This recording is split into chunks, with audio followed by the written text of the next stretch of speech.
and she suggested that we try to find my father, who I had not met or spoken to since I was one. I brought my adopted father to Sri Lanka to go on a motorcycle trip. So my dads met each other. The moment I was here, I knew it was, it was the same thing. It was in my blood. It was in my DNA going, oh, you know what? I don't have to work 80 hours a week. I can get all my work done in a couple hours. And I can go to the beach with my kids every day. We can learn to surf. We can go explore the jungle. Daughters are eating with their hands like they were born here and raised here, and love dal and curry, and are upset when we're making American food now. So I think Sri Lanka has probably more opportunities than anywhere else I've been in the world from a business standpoint. I think Sri Lanka is catching up very quickly, and I wouldn't be surprised if it grows by 1 million tourists a year, because if anybody sees this that has any influence with the government or anything with the government, that they really start paying attention to that. Because honestly speaking, I wanted to start this channel mainly to educate Sri Lankans that, guys, open up your eyes. We are living in a paradise. We are blessed to have this sunshine all year around, and we have these natural resources. Let's make use of it.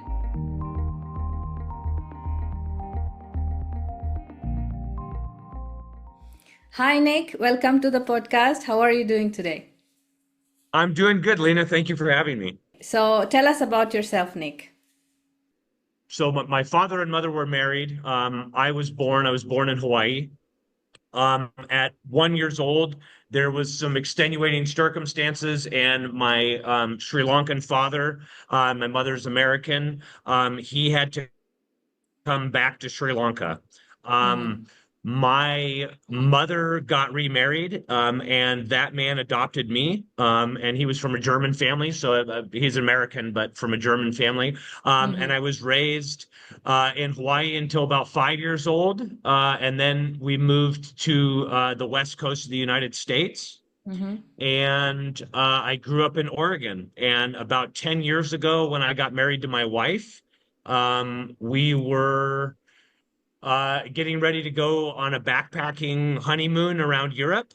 And she suggested that we try to find my father, who I had not met or spoken to since I was one. So I really didn't remember him. And he lives here in Sri Lanka. And through some help of my who I call dad, was my adopted father, but he's by all intensive purposes, he's my dad. He actually did a little bit of research, and they found a villa that he owned here, and we ended up emailing him in 2014, and that kind of kicked off my my relationship with my father. And I've got two wonderful brothers, and that kicked off my getting to know my Sri Lankan heritage. How did he respond to it? So we had found a villa that he owned here in Talpe, and my wife, being very good on the computer, did some digging and thought, I think this is probably the villa that he owns, so on and so forth. And, so she had sent an email and just basically said, hey, I'm looking for Damika, and I married this fellow, Nick. He was born in Hawaii, and I think he might be your biological son. And I think it was maybe 3 or 4 hours later, after she sent that email, that one of the people that monitor his email sent it to him and said, hey, I don't know what they're talking about here, but you might be interested. And 3 or 4 hours later, he called. When my wife and I think that was in June of 2014, and then I actually met him in person in September of 2014. So while we were in Europe, he flew us over from Italy, and we came and spent my 30th birthday here in Sri Lanka. And yeah, it's been a beautiful, beautiful reunion. Okay. Before we get into when you came to Sri Lanka and all that, I just want to ask you, knowing that your father is from Sri Lanka, were you curious about the country? People ask me that a lot, and now I definitely am, because I was raised in like very rural Oregon, and Oregon's on the west coast of the United States, and I was raised in a very small community way up in the mountains. So from kindergarten to 8th grade, which we have kindergarten to 8th grade, and then you go to high school in the US. From kindergarten to 8th grade, I went to a school that only had 30 children in it. for all Mm. of those grades. So my graduating class from eighth grade was three people Okay. aside from myself. So it was a very, very small community. And it was predominantly, or actually, it was completely uh, European descent or white American. So I was never made to feel different. Mm. Um, but obviously there was something different because I was like the brown kid in a very white community. Yeah. And my mother's very, very fair skinned. So, a little bit, but also like it's tough when you don't know someone. You can't really miss them. Yeah. And I think, I had a life and I had an identity, Mm. that I was, that I had associated with my whole life, that I was just a white American. Um, and that was just kind of where it was at. It was obviously, like I said, as a kid, it was obvious it was like, I'm a little bit different than everybody, but nobody ever made me feel different by any means. I grew up in a beautiful, wonderful community with great accepting people. And it was, one big family. But yeah, I was a little bit curious. But really my wife really pushed that curiosity, as we were talking about getting married and having kids and like doing these things. It was like, well, let's find out this other half of you. Okay. So did your wife already know about Sri Lanka or had traveled there before? No, she did No, not. none of you No, had. Okay. yeah, honestly, most Americans, when you say Sri Lanka, most Americans, I'm going to say, I dare say 90% of Americans have no clue where Sri Lanka is. Oops. Right. Yeah, yeah, Let's yeah. skip into 2014 when you first met your father in person. How was that Okay. feeling? Okay. So, it was, yeah, I mean, it makes me feel emotional thinking about it. Yeah, it was a beautiful experience. He had gotten remarried Mm. several years later after he came back to Sri Lanka. My mom had got married. He had signed adoption papers for the man that she married to adopt me, so on and so forth. And yeah, it was probably one of the most surreal and beautiful moments of my life. I It's can definitely imagine. something up there with like the birth of my children and a couple other events, but that definitely was one of the greatest and coolest things ever, especially because I hear a lot of, not horror stories, but you hear stories about people that went through adoption and not having good experiences when they go back to their family. And especially with, um, from what I understand with Sri Lankan culture, especially with his wife now, it's not super common for, Sri Lankan women because she's been married to him. I kind of, for the most part, other than between him and her, I really, like most people, didn't know that I existed. They Mm. know that my father went to America. They didn't know that he got married and had a kid, and then for reasons I won't get into, he had to come Mm. back to Sri Lanka. Yeah, it was beautiful. I was welcomed with open arms. I had some businesses I was trying to get off the ground. Him and his wife had immediately offered to help us with that and really kickstarted me in some of my business ventures. And yeah, she's just been, his wife Tamara has just been one of the most beautiful human beings ever, and just yeah, we were opened with open arms, and it was from someone that was raised in rural America, and I traveled around the U.S. a lot, and a little bit down in Mexico, but I really hadn't been to South Asia, and then really like 2014 coming to Sri Lanka and seeing the people. It makes me Mm. want to get like emotional thinking about it.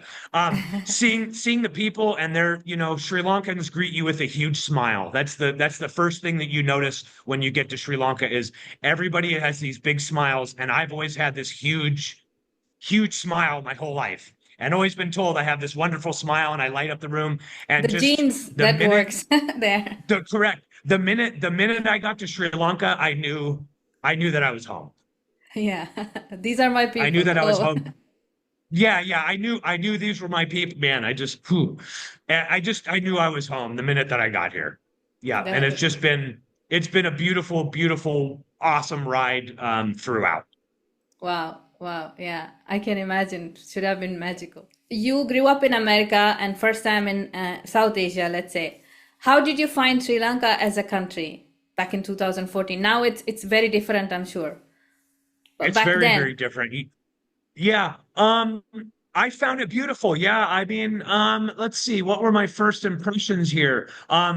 I, the moment that I ate Sri Lankan food, I've always been someone that loves Asian food. I've always been someone that loves spicy food, that I love fresh fruit. The moment I was here, I knew it was, it was the same thing. It was just, it was in my blood. It was in my DNA.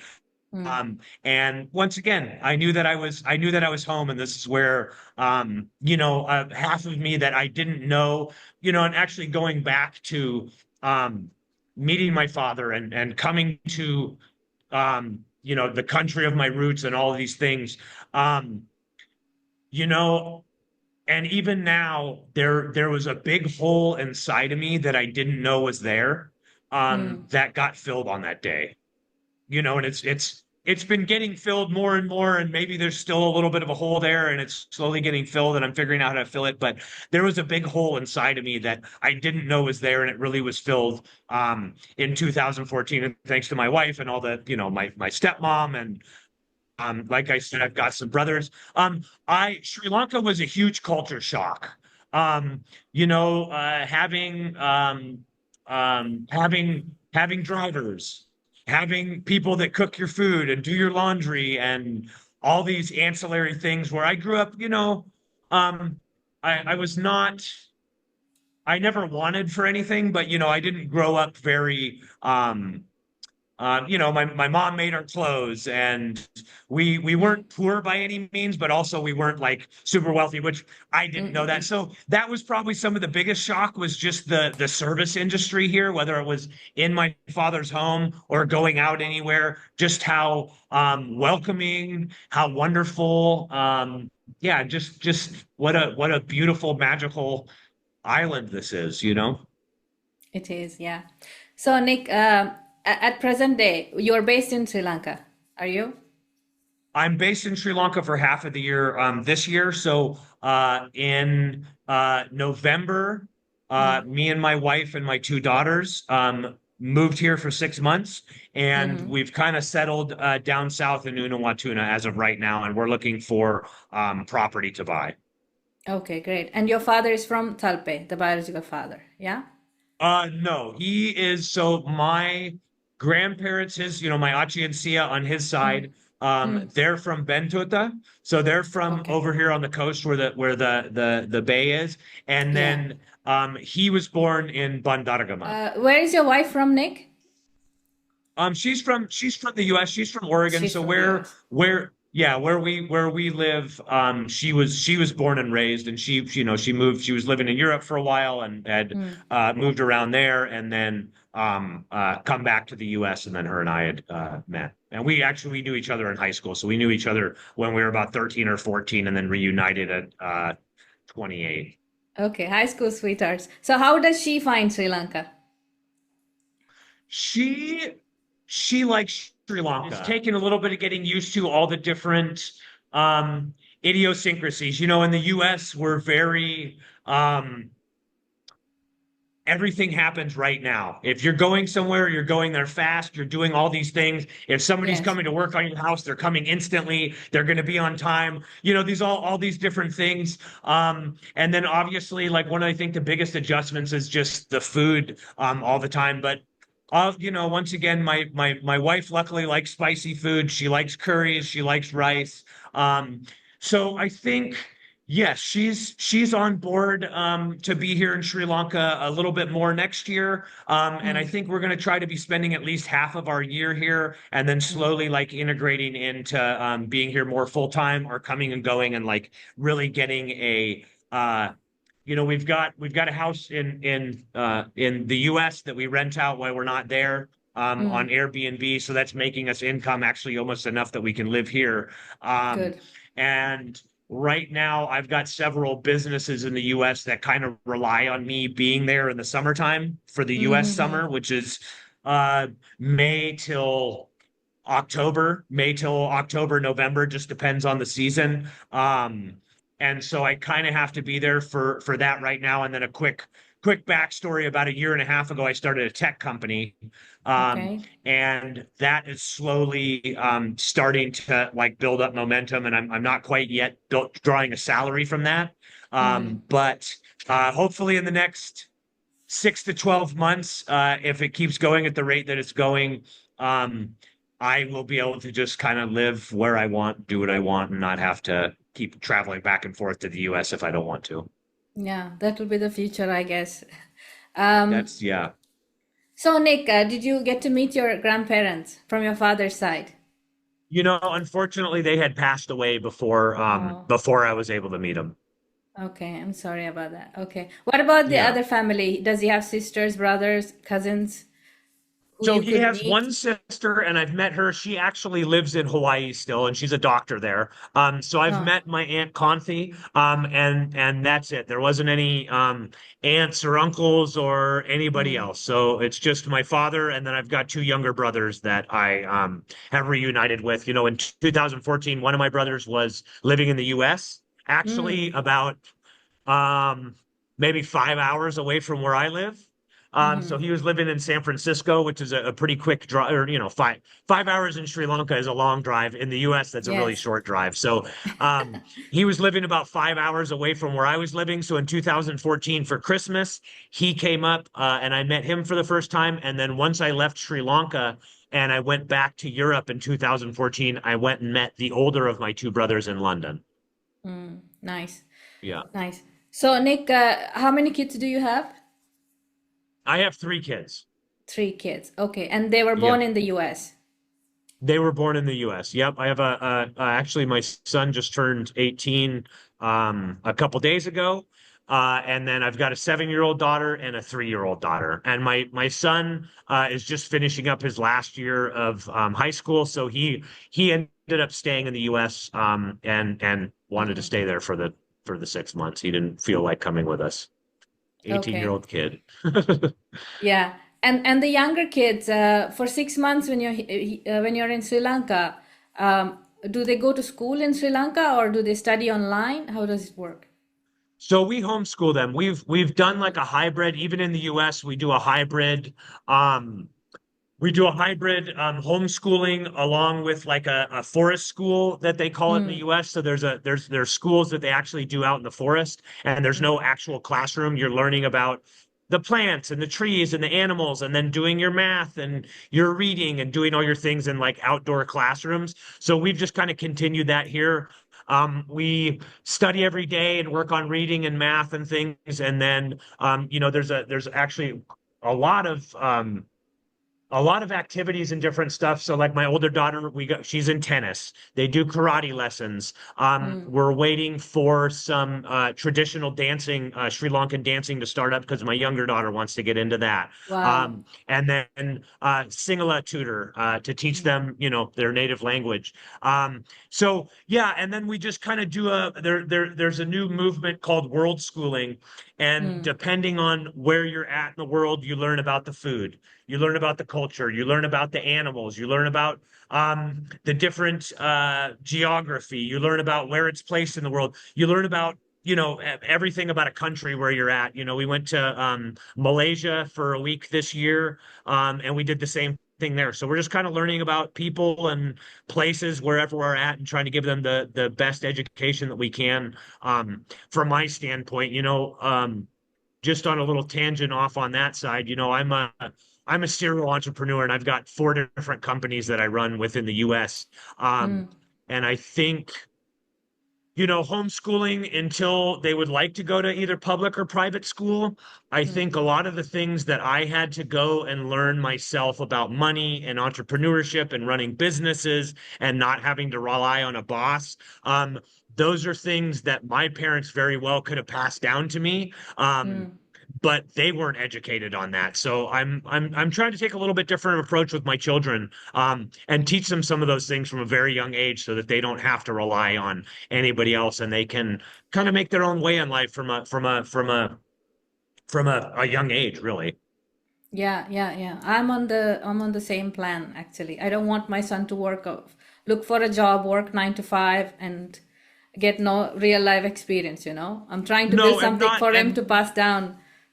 Correct. And not to like get too deep into it, but that's what modern, at least American education and English education, it's made to make workers. And that's if my Yes. children want to be workers, they most definitely can. They can go on any path that they want to, and there's no me Mm. holding them back.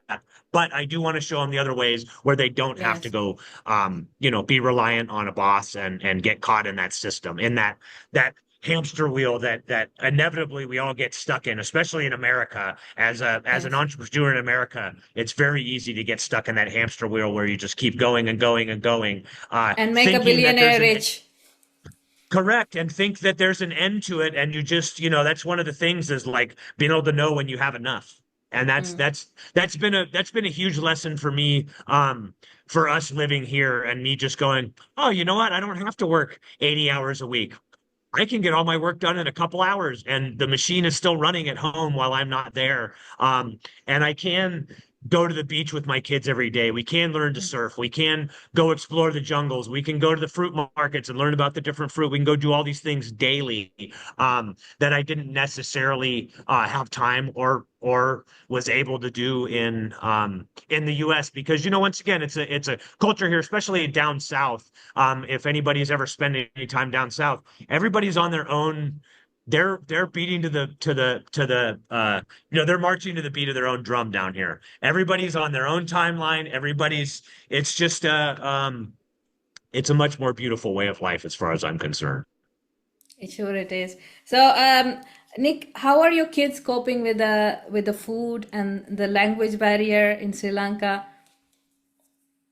They're doing absolutely wonderful. I actually was just the other night was saying, we are super, super blessed, and we have a beautiful, beautiful woman that comes and helps Mm. us cook and clean, and takes the children down to the play area and she's really just become part of our family. We absolutely love her. And we've been very blessed because she cooks for us a couple nights a week.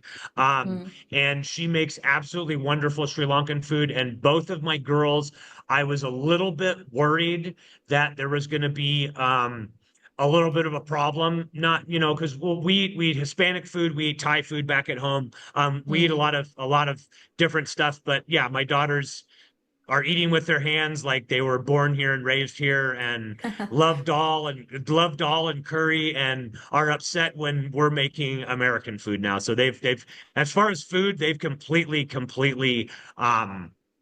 yeah, they're little Sri Lankan kids now, so they're completely with that. We're waiting on a tutor to teach them Sinhala, but Mm. I got a book. I'm picking it up. I talk to my brother as much as I can, trying to learn as many phrases so that I can get around town. And then, Mm. actually, the woman that helps us out here at the house is teaching the children, so they're slowly learning.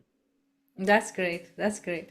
Yeah, So it looks like they're transitioning very well, the kids. beautifully, beautifully. Yeah. So, Nick, as an entrepreneur, how do you find the opportunities in Sri Lanka? I mean, do you think that Sri Lanka has opportunities? The Sri Lankans can maybe pay attention to it? What is your opinion on this? So I think as yes, I think as someone that's traveled around the world, I'm very, very business minded, and I've got a knack for seeing opportunities. I've been very, very blessed with a business mind, and I can see opportunities. And I think and there could be places that are different, and I'm biased to here because this is where my heart is, but Mm. I think Sri Lanka has probably more opportunities than anywhere else I've been in the world from a business standpoint. I think with tourism on the rise Mm. here, True. with property prices very, very cheap, Yes. I think that the barrier to entry for entrepreneurs, people to looking to get into the tourist industry, the restaurant business, the hospitality, getting into putting up villas or having rental houses or tours or car rentals or scooter rentals or literally any of those ancillary things Mm. that support tourism. I think Sri Lanka is a huge market that is very untapped. Yes. In 2019, I brought I did a motorcycle trip around Sri Lanka, and I brought my adopted father to Sri Lanka to go on a motorcycle trip. So my dads met each other, which was another beautiful, beautiful thing. Yeah, So I can imagine. yeah. So I'm on a side note, I'm very, very I had a motorcycle shop for a long time, so I'm like very, very into motorcycles. So we did a big Mm. motorcycle trip around Sri Lanka. And when we were down south, and this was, 2019, right before COVID kind of hit everything, down along Tolpe, along Unawatuna, from Marissa to Gaul. My father, who was raised in Hawaii and watched Oahu, he was my grandfather was an architect in Hawaii. My father was an architect, and he said his words exactly were, "This is exactly what Waikiki looked like when I was a kid. This is Mm. exactly what Oahu, Kailua looked like when I was a kid." And if you haven't been to Waikiki, Waikiki has 50-story Hilton hotels, every inch of it. I mean, it's all, you want to buy 20 perches there, it's going to cost you $50 million. So what his suggestion was, as someone that was in real estate or at least Mm. architecture and doing high-end homes, is he said in the 60s, late 60s, early 70s, he's like, all of this right here is exactly what the shores of Hawaii used to look like before they were completely ruined um by corporations, by all these things. So, yeah, I think there's huge opportunity, and I really want to see the government. I want to see the people of Sri Lanka, and I don't have a total answer for it, but it is definitely something that's on my mind. I want to make sure that as much of these lands and as much of this beach and as much of this stays in the local people's hands, Very because true. much like what's happened in Hawaii, Or Hawaiians can't Bali. even afford, or Mm. Bali, Hawaiians literally cannot afford to live there anymore. They cannot. They were excited when they got $100,000 for their 1 acre of across the beach, and they ran to the bank with their $100,000. And now the same foreigners that bought that are selling it for $50 million. So I think a lot of just trying to educate some of these people, and some people around me, because I'm a very friendly person, and already I know all my neighbors, and they're all local people that have lived here forever, and just trying to like instill in them like, hey, there might be some money in this, and you've gotten these pieces of land that you handed down from your grandfather to your grandfather to your grandfather's grandfather. Some of these things would be better if you just kept them in the family. Do Yes. long leases to people. Let people build up the businesses, because you still need foreign investment to come. Mm. That's something I think that's inevitable, and it's pretty hard to escape that. But I want to make sure that in some ways the government in Sri Lanka um, starts to maybe tighten up the reins a little bit, because I see um, a lot of foreign investment, a lot of yeah, I see a lot of things going not the way that they should, and people kind of running rampant and doing whatever they want, where if you kind of, the government can lay out some structure for foreign entities owning property or leasing property, and really like get some of this stuff. I know there's somewhat of a structure, but I feel like they need to start enforcing that, because you're already starting to see even the difference between now and 2014. The smaller local guys on the beach are getting pushed out, and the smaller little cutties and the little roti shops and stuff are starting to get pushed out, because people are building villas there, and it's slowly yeah, it's slowly moving that. And that's where a lot of like the tourism boards in Bali have set some ground rules forward, where now I don't think you can be a foreign entity and own land in Bali. Mm-hmm. I think if you have any businesses, and once again, don't quote me 100%, but I've looked into it a little bit. If you have businesses there, you have to hire 80% of your staff has to be local Local. Indonesian people, and just so more things like that. I'd really like to see the government start doing that, because it's in the next 10 years. I think I read an article that said I think this year they're projecting 2.5 to 3 million tourists Yes. this Mm. year, and I think Bali's only at like 6. So Sri Lanka is catching up very quickly, and I wouldn't be surprised if it grows by 1 million tourists a year because yeah, people that are finding this place, obviously it's absolute paradise. The people are wonderful, and it's like nowhere else on earth. So I really, really implore if anybody sees this that has any influence with the government or anything with the government that they really start paying attention to that because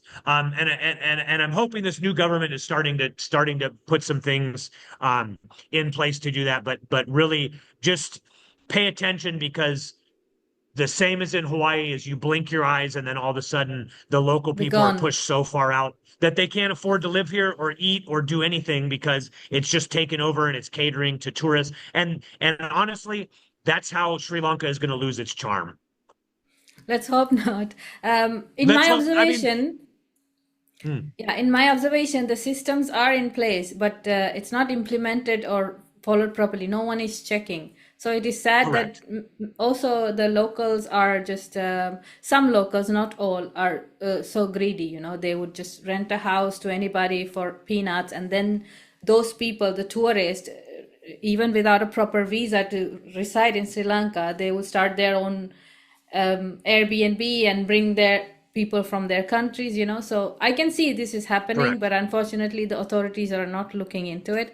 Let's hope that they will start doing something about it.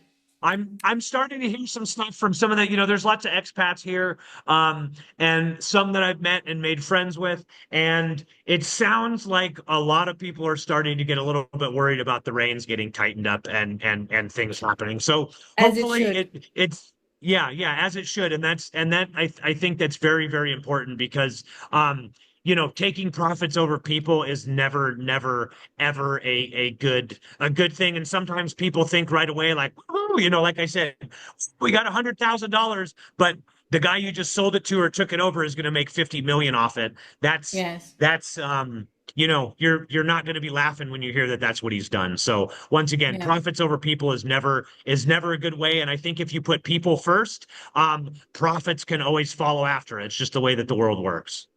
Yeah, I'm actually trying to reach to some of the deputy minister or people in that level Mhm. to because people I interview 2 episodes with, they do raise some concerns, like people who have invested in Sri Lanka, reside in Sri Lanka, their visas on hold.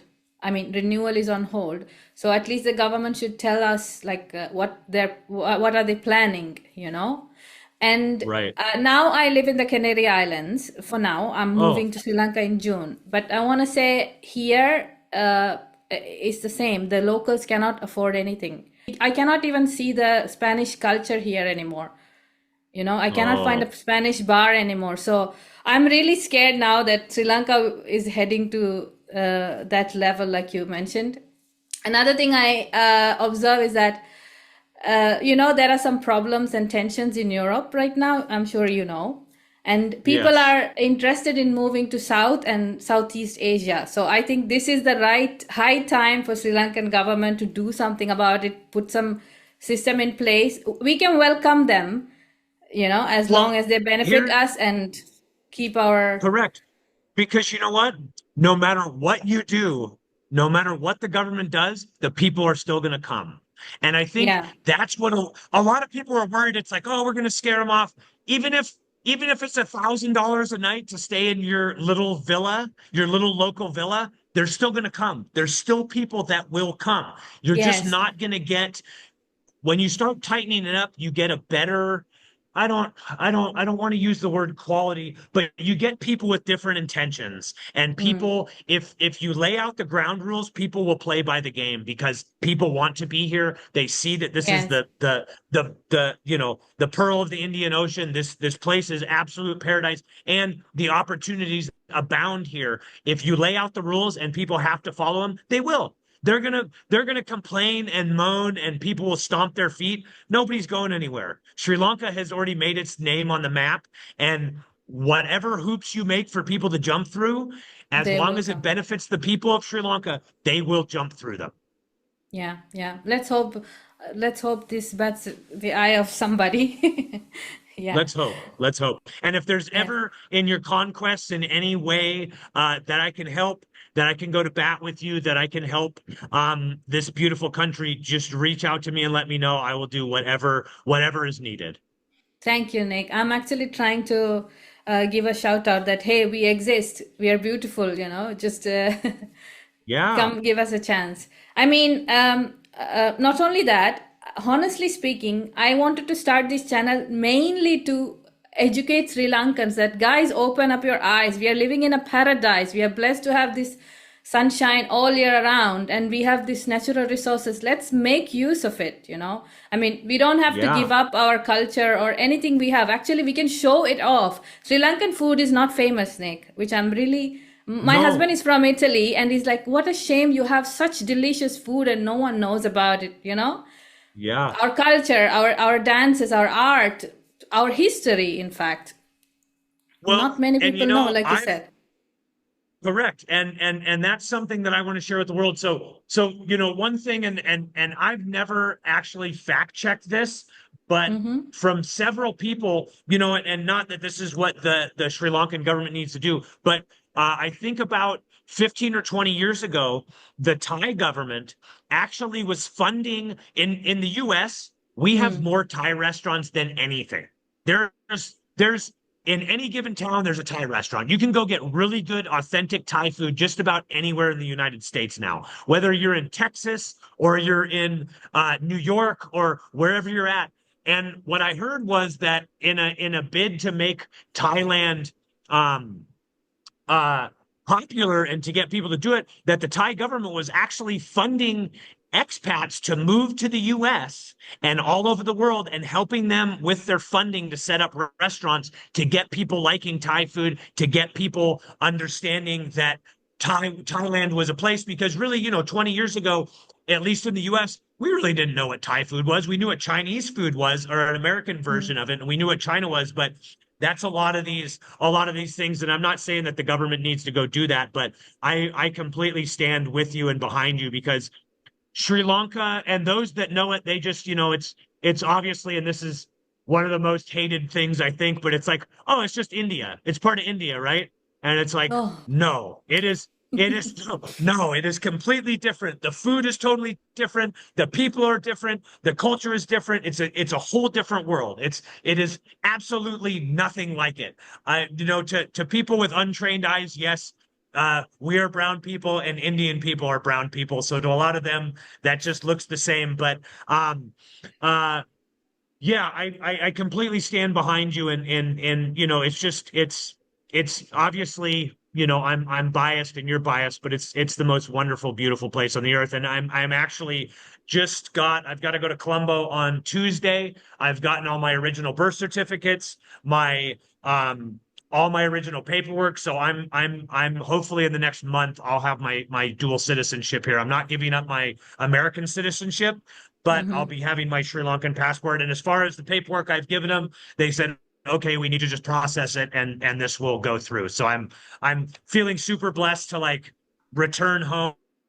My children will Yes. have citizenship here. My wife will have a long visa, and we can start investing and really helping um the country keep its identity because I'm very invested in this beautiful place. And like I said, as you know, from 2014, it's changing fast. And Yes. I think being a voice like you're doing, being a voice to let Sri Lankan people know, hey, this has happened before. Go look at Bali, go look at Thailand, go look at all these places that are just they're not the same.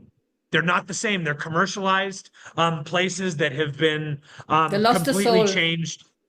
They lost their soul. They lost their soul. And unfortunately, in some of those places in the next 10, 20, 30 years, as people that still had that soul pass away and move on, that identity will be lost and it'll be lost forever. And the soul and identity is still here in Sri Lanka. It's Yes. still in the little corner shop. It's still in the auntie selling hoppers on the corner. It's still in all of those beautiful things. It's still in the fishermen paddling their boats out every morning.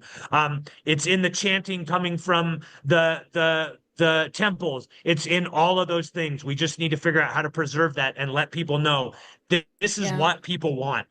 Even though there are a lot of Europeans that do want to come and have a sandwich and eat pasta and have a pizza and all these things. But there's some great friends that I've made here, and I know you don't want me talking about any certain businesses on here. But I have a friend. He moved from Gaul to Canada when he was 18. He got into real estate there and became very he did very well for himself. During COVID, he decided to move back to Sri Lanka and start investing in the community again. And he's taking a beautiful approach where he's actually opened a restaurant. He's getting ready to do another one. He's got one in Unawatuna. He's getting ready to do another one in Ahungama. He's a very, very business savvy gentleman, and I'm very blessed to know him and call him my friend. But he's going back to the roots. He has started a what I'd call gourmet curry. He's done a gourmet lampreis. He's done gourmet Sri Lankan food, and it's not the normal Sri Lankan food you would get. It's the best curries and the best food that you've ever done, and that's what we need to do, is start getting people to do those things and not let those go away, because you go down Unawatuna Beach and there's not much semblance of Sri Lanka there anymore. And True. having people that are getting planted in there and going, hey, you know what? Our curries are great. Our foods are great, and we can give them to you on a silver platter if that's what you want. You don't have to go to the local place that you're not sure where's good or where's to go. You can come here and you can get those luxury foods, but we are Sri Lankan and we are still here. Keep checking the channel for part 2.